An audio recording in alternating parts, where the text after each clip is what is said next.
যে যেখান থেকে আমার এই ভিডিওটা দেখতেছেন তাদেরকে আমার সালাম। আসসালামু আলাইকুম রাহমাতুল্লাহি ওয়া বারাকাতুহু।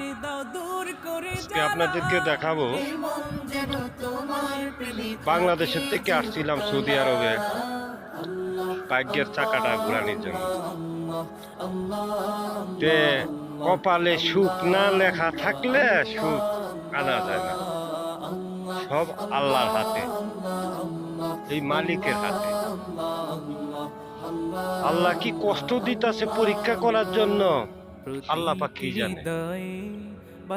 মনে করছেন আমি একটা মাজারাত কাজ করি,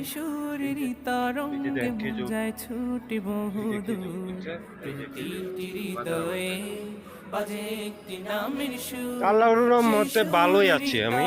অন্য অন্য মানুষের যে কষ্টগুলো করতেছে তাদেরকে